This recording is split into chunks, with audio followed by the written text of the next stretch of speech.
Abang-abang sekalian, pada pertemuan sebelumnya kita telah membahas tentang gaya, kemudian membahas tentang gerak, ya.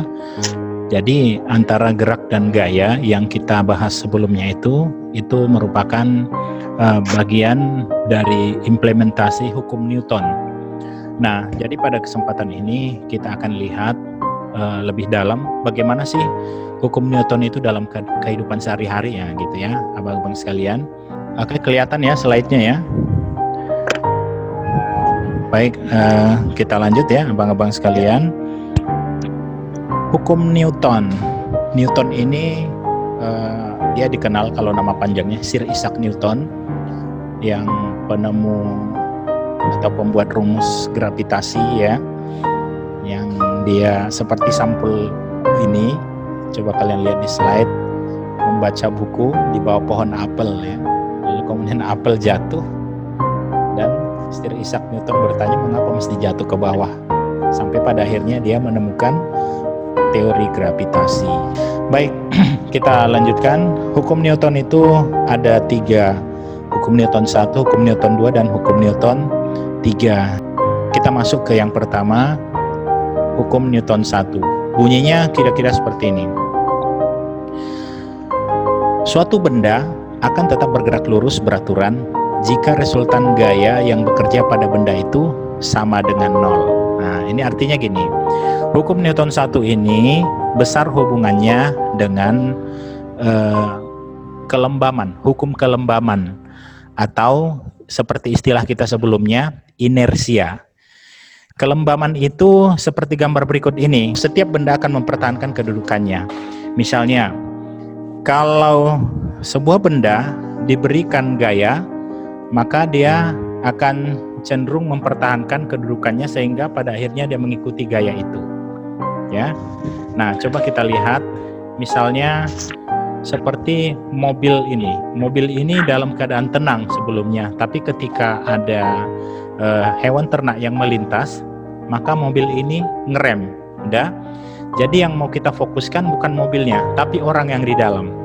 Pada saat mobil ini berjalan, maka orang yang di dalam ya memiliki gaya dan arah yang sama dengan mobil, yaitu bergerak. Gitu ya. Nah, ketika mobil mengerem dan terus berhenti, apa yang terjadi pada orang yang di dalam yang sebelumnya mengikuti gaya dan arah mobil? Orang tersebut cenderung terdorong ke depan, ya, terdorong ke depan. Karena mobil direm, kemudian orangnya terdorong ke depan. Nah, artinya apa? Orang yang mengikuti gaya dan arah gerak mobil, ya, akan senantiasa cenderung bergerak ke depan. Itulah yang dinamakan dengan kelembaman. Ketika direm pun dia akan terdorong tetap ke depan, mengikuti arah gerak mobil. Sampai pada akhirnya dia menyesuaikan, ikut berhenti. Nah, gitu ya. Nah, sebaliknya, ada gambar yang di bawah. Nah, semulanya mobil diam. Ketika mobil diam, lalu kemudian mobil dijalankan, diinjak gas oleh supirnya, apa yang terjadi? Karena memang benda ini kecenderungannya itu untuk selantiasa diam, maka ketika digerakkan, posisinya akan mempertahankan diam dengan ditandai dengan badannya terdorong ke belakang. Ketika mobil digas, mobil mendorong ke depan, tapi badan orang yang di dalam ini akan terdorong ke belakang. Ya, inilah yang dinamakan dengan hukum kelembaman atau inersia itu. Karena setiap benda cenderung mempertahankan kedudukannya. Kalau dia yang biasanya bergerak, ya, di atas mobilnya, ikut arah mobil, ketika mobil direm, maka badan terdorong ke depan. Nah, ketika mobil sudah berhenti, kemudian diinjak gas, mobil bergerak ke depan, maka badan terdorong ke belakang. Nah, gitu ya. Nah, inilah hukum Newton 1, sering dinamakan dengan hukum kelembaman. Nah, ini ada dalil integrasi tentang hukum Newton pada surah Ar-Ra'd ayat 11 ya. Innallaha la yughayyiru ma biqaumin hatta yughayyiru ma bi anfusihim. Artinya sesungguhnya Allah tidak akan merubah suatu kaum sampai mereka merubahnya sendiri. Maksudnya apa? Coba kita lihat ketika tadi ada hukum kelembaman, ketika badan cenderung terdorong ke depan, maka kita sendirilah yang mengadaptasikan diri kita untuk bisa sesuai dengan gaya mobil yang terakhir. Kalau berhenti ya berhenti. Nah, lalu kemudian ketika mobil berhenti, di saat dia akan berjalan, tubuh terdorong ke belakang, lalu kitalah yang merubah sendiri, menyesuaikan sendiri, sehingga kita bisa mengikuti gaya yang searah dengan mobil, yaitu kembali bergerak. Nah, begitu ya. Jadi ini juga berlaku, kalau ayat ini berlaku untuk persoalan nasib seseorang ya.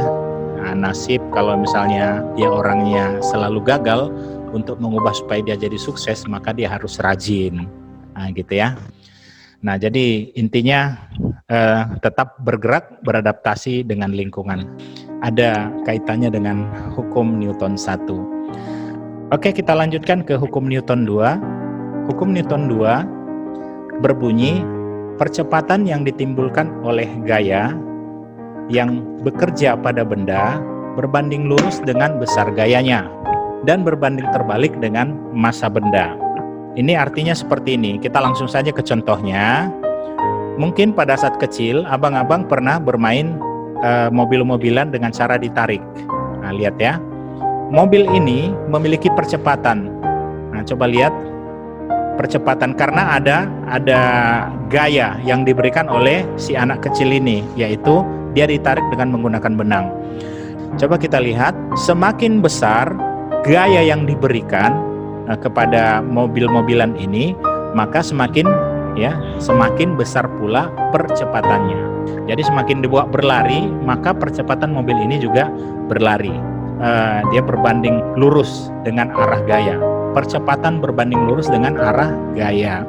Nah, selanjutnya jika percepatan ini diberikan beban, maka mobil-mobilan ini akan melambat. Artinya, semakin diberikan beban, percepatan diberikan beban, maka terjadi perlambatan, ya, kebalikan dari percepatan. Nah, ini berlaku untuk semua, bukan hanya mobil-mobilan aja. Nah, coba lihat seperti abang tukang bakso, walaupun gerobaknya mungkin gerobak dorong ataupun gerobak tarik, dorong atau tarik dua-duanya adalah gaya. Perginya dorong ataupun tarik, mungkin ketika mau berangkat jualan bakso, itu mendorong gerobaknya, pasti gerobaknya pelan-pelan didorong. Berarti ketika penuh gerobaknya, berarti mendorongnya akan lambat gitu ya. Tapi begitu pulang, setelah dagangannya laku, mendorong ataupun menarik gerobak ini akan cenderung lebih ringan. Gerobaknya sudah mulai kosong, nah gitu ya. Nah, selanjutnya bisa juga dengan mobil truk ini. Mobil truk biasanya kalau di jalan raya cenderungnya kencang-kencang. Kenapa? Ya, karena memang mudah mengendalikan dengan gaya, tinggal pijak gas, langsung dia ngacir, kencang gitu ya. Tapi berbeda dengan mobil yang sudah diberikan beban, akan mengalami perlambatan. Ketika digas pun dia akan tetap lambat, tidak selincah dengan yang ringan ini ya. Nah, itu dia. Jadi kalau dia semakin diberikan gaya, maka percepatan akan semakin besar. Tapi ketika percepatan diberikan beban, maka percepatan akan semakin lambat. Inilah untuk hukum Newton yang kedua. Persamaannya seperti ini, persamaannya resultan gaya sama dengan massa dikali percepatan. Ya, ini untuk hukum Newton 2. Nah, jadi gaya tetap F ya, satuannya Newton, M massa sama satuannya kilogram, A percepatan satuannya sama meter per sekon kuadrat. Oke, kita lihat berikutnya hukum Newton 3. Hukum Newton 3 ini adalah hukum aksi dan reaksi. Hukum aksi dan reaksi. Setiap benda yang mengerjakan gaya kepada benda lain, maka benda yang lain atau benda yang kedua itu akan mengerjakan gaya sebagai reaksi kepada benda yang pertama. Ya. Nah, contohnya seperti ini, kita langsung ke contohnya. Nah, mungkin abang-abang pernah menampar meja. Jadi ketika tangan menampar meja, arah gaya itu seperti ini. Ini warna ungu tua, ya. Gaya yang diterima meja dari tangan, ini dia arahnya. Maka ini disebut sebagai aksi. Reaksinya, meja akan mengembalikan gaya sebesar tangan memberikan gaya itu. Itulah dinamakan reaksi. gaya yang diterima meja dari tangan, ini arahnya. Kemudian ini arah ke atas, gaya yang diterima oleh tangan. Ketika kita menampar meja, ya, maka meja akan mengembalikan gaya tampar kita itu kembali ke tangan. Nah, makanya semakin kita tampar mejanya, maka meja akan semakin menampar kita. Sakit kan kalau menampar meja? Kenapa sakit menampar meja? Karena meja itu mengembalikan gaya sebesar gaya yang ditamparkan oleh tangan ke meja. Nah, meja akan mengembalikan ke tangan dan rasanya sakit, betul?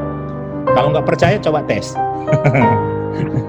Semakin besar gaya yang kita berikan ke meja, maka meja juga besar juga mengembalikan ke tangan kita. Nah, sampai di sini ya, paham ya?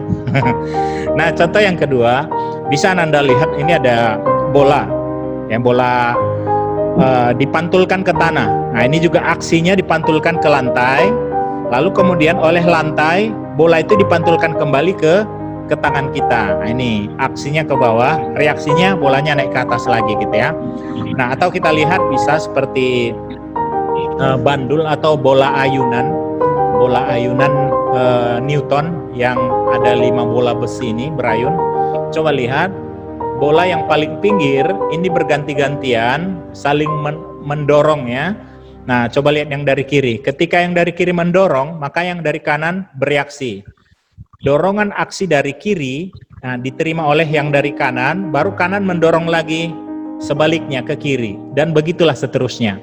Atas peristiwa ini maka kita dapat persamaan dua. Gaya pertama atau F1 ya, itu sama dengan kurang F2 atau kurang gaya kedua. F1 sama dengan aksi, F2 sama dengan reaksi. Berarti bisa dikatakan aksi sama dengan minus reaksi gitu ya. Nah, F1 gaya yang diberikan pada benda kedua, F2 gaya yang diterima kembali pada benda pertama. Kita lanjutkan, di sini ada dalil integrasi hukum Newton 3, hukum aksi dan reaksi. Ternyata aksi dan reaksi itu sudah ada di dalam Al-Quran, bukan hanya pada benda mati. Kalau dalam Al-Quran ini menceritakan bukan sekedar benda mati, tetapi menceritakan sunnatullahnya seluruh makhluk Allah yang ada di muka bumi. Nah, bisa kita lihat, kita baca. Nah, coba dengarkan. Wa khalaqallahu samawati wal arda bil haqqi walitujzi kullu nafsin bima kasabat wa hum la yuzlamun. Dan Allah menciptakan langit dan bumi dengan tujuan yang benar. Apa yang ada di langit dan apa yang ada di bumi, termasuk seluruh makhluk yang ada di bumi, dengan tujuan yang benar. Dan agar setiap jiwa diberi balasan, baik jiwa makhluk hidup ataupun benda mati, ini menjadi tanda-tanda kauniyah, tanda-tanda bukti alam yang harus ditunjukkan kepada kita gitu ya. Setiap jiwa diberi balasan sesuai apa yang dikerjakannya dan mereka tidak akan dirugikan. Setiap jiwa diberi balasan, berarti ini adalah reaksi. Sesuai apa yang dikerjakan, berarti yang dikerjakan itu adalah aksi. Balasannya adalah reaksi. Nah, gitu ya. Nah, itu jelasnya pada ayat ini. Nah, jadi seperti bola yang dipantulkan, semakin keras kita dorong ke lantai, maka semakin keras pula dia kembali ke tangan kita. Seperti kita menampar meja, semakin keras kita menampar meja, maka semakin keras pula meja mengembalikan gayanya ke tangan kita sehingga terasa sakit gitu ya. Nah, tidak berlaku pada benda, dalam kehidupan kita juga seperti itu. Ya, hukum Newton 3 dalam kehidupan kita, misalnya kita hidup bertetangga, berteman, bersahabat, punya orang tua, punya orang-orang yang dicintai. Ya, kita lakukan perilaku baik kepada mereka, maka kembalinya kepada kita adalah kebaikan dari tetangga, dari orang-orang sekitar kita, dari teman, sahabat, dan orang yang kita cintai. Dia akan baik baliknya kepada kita, karena sudah dijamin juga hal jazaul ihsan illal ihsan. Nah, begitu juga dengan kalau kita berbuat keburukan di lingkungan kita, maka keburukan itu kembali ke kita. Misalnya kita berbuat buruk kepada tetangga, tetangga kan balas keburukan ke kita. Kita berbuat buruk kepada teman kita, maka teman kita akan berbuat buruk kepada kita. Gitu ya, abang-abang sekalian. Nah, jelas pada ayat ini hukum Newton ketiga ada integrasinya dengan surah Al-Jasiyah ayat 22. Jadi jelas ya. Jadi tetaplah berbuat kebaikan sehingga kebaikan itu kembali kepada kita. Baik abang-abang sekalian, demikian untuk hukum Newton 3. Selanjutnya kita akan lihat tentang implementasi hukum Newton 3 juga, yaitu gaya berat dan gaya normal. Ini yang pertama kita coba lihat gaya berat. Nah abang-abang sekalian, ini akan sering masuk ke ujian, soal-soal seperti ini. Nah ini contohnya untuk soal gaya berat. Sebuah benda bermasa 1 kilogram, ya. Massa, simbolnya apa massa bang? Simbolnya M. Jika percepatan gravitasi, kalau percepatan ini simbolnya adalah, masih ingat? A, ya kan? A, ya. A. Nah, kalau dia percepatan gravitasi, ya, kalau dia percepatan gravitasi, maka dia jadi G. Iya. Nah, oke, jelek G-nya ya. Oke, ini salah, coba di sini. Nah, ini G. Oke, G. Nah, 10 meter per sekon. Nah, ditanya apa? Berapa berat? Nah, ini berat ya. Berat ini sama dengan W. Oke, weight.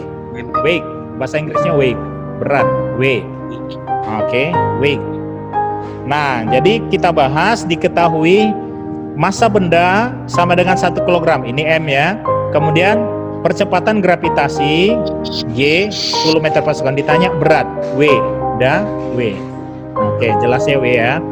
Jawabnya rumus gaya berat yaitu W sama dengan M kali G. Ya. Atau kalau pada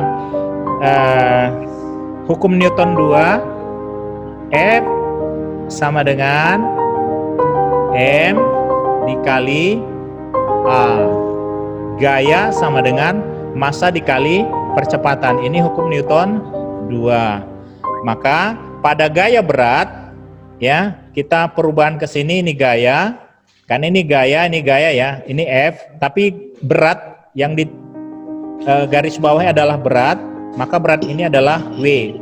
Jadi perubahan dari rumus F sama dengan M kali A, maka jadi langsung saja W, gaya berat. Gaya berat sama dengan massa dikali percepatan gravitasi. Baik, hasilnya apa? Hasilnya W sama dengan massa berapa? 1 kg dikali 10 meter per sekon, maka 1 kali 10 berapa? 10. Ya, oke. Kilogram dan meter per sekon, ya. Kilogram meter per sekon ini sama juga dengan Newton. Oke. 10 kg meter per sekon dan 10 Newton. Oke, kita lanjut ya Bang ya.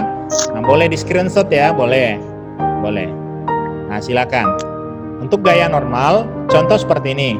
Contoh soalnya. Balok diam di atas permukaan bidang datar. Nah, ini baloknya, gambarnya ada di sebelah kanan bawah. Nah, lihat. Massa balok sama dengan 1 kg. Oh, 1 kg terus nih massanya. Ini sama dengan M, ya. M sama dengan 1 kg. Nah, percepatan gravitasi ini sama dengan G, ya. 10 meter per sekon. Yang ditanya besar gaya dan arah gaya. Nah, arah gaya normal adalah, nah itu kan. Nah, diketahui massa balok 1, percepatan gravitasi 10. Berarti 1 kali 10 sama dengan 10 kg meter per sekon. Inilah besar gaya berat. Nah, ini besar gaya W sama dengan M kali G. 10 Newton ya. Nah, ditanya besar dan arah gaya normal berapa? Jawabannya, kalau arah gaya normal, ya, arah gaya normal. Nah, bisa kita lihat arah gayanya kemana? Nah, ini ada N di sini ya, gaya normal arahnya ke atas. Gaya normal arahnya berlawanan dengan arah gaya berat. Nah, gitu. Gaya berat itu arahnya ke bawah, ini W, berat. Gaya normal simbol N besar, arahnya ke atas. Ya, ini arah gayanya. Terus besarnya berapa? Besar gayanya berapa? Kalau tadi ini masih perhitungan gaya berat, maka sejalan dengan besar gaya normal ya. Nah, coba kita lihat ini untuk besar gaya normal. Pada hukum Newton 1 itu dikatakan bahwa jika benda diam, maka resultan gaya yang bekerja pada benda adalah 0. Benda diam resultannya 0. Nah, terdapat gaya berat. Nah, ini gaya berat arahnya ke bawah. Karena balok diam, maka harus ada sebuah gaya yang berarah ke atas yang mengimbangi gaya berat, sehingga resultan gaya bernilai 0. Gaya berarah ke atas mengimbangi gaya berat adalah gaya normal. Nah itu, jadi gaya berat untuk mengimbanginya diberikan gaya normal ke atas. Kebalikannya ya, dihafal nih, ada gaya berat, ada gaya normal. Maka secara matematisnya resultan F sama dengan 0. Ya, resultan gaya sama dengan 0. Maka gaya normal dikurang gaya berat sama dengan 0. Berarti gaya berat tadi ada berapa? Ada 10. Ya. Untuk menjadi 0, 10 ini harus diimbangi dengan angka berapa, Bang? Kalau arahnya ke bawah, harus diimbangi dengan angka 10 ke atas, ya. Maka hasilnya 0, ya. Nah, jadi resultan gaya bekerja pada benda sama dengan 0. N dikurang W sama dengan 0, N sama dengan W. Gaya normal sama dengan gaya berat, ya. Maka gaya normal sama dengan 10 Newton ke atas. Iya. Jelas-jelas ya, inilah dia gayanya ya. Oke, sampai sini Bang, boleh di screenshot ya. Baik, nah sampai di sini abang-abang semua udah bisa mengerjakan LKPD. Demikian, selamat bekerja. Assalamualaikum warahmatullahi wabarakatuh. Waalaikumsalam warahmatullahi wabarakatuh.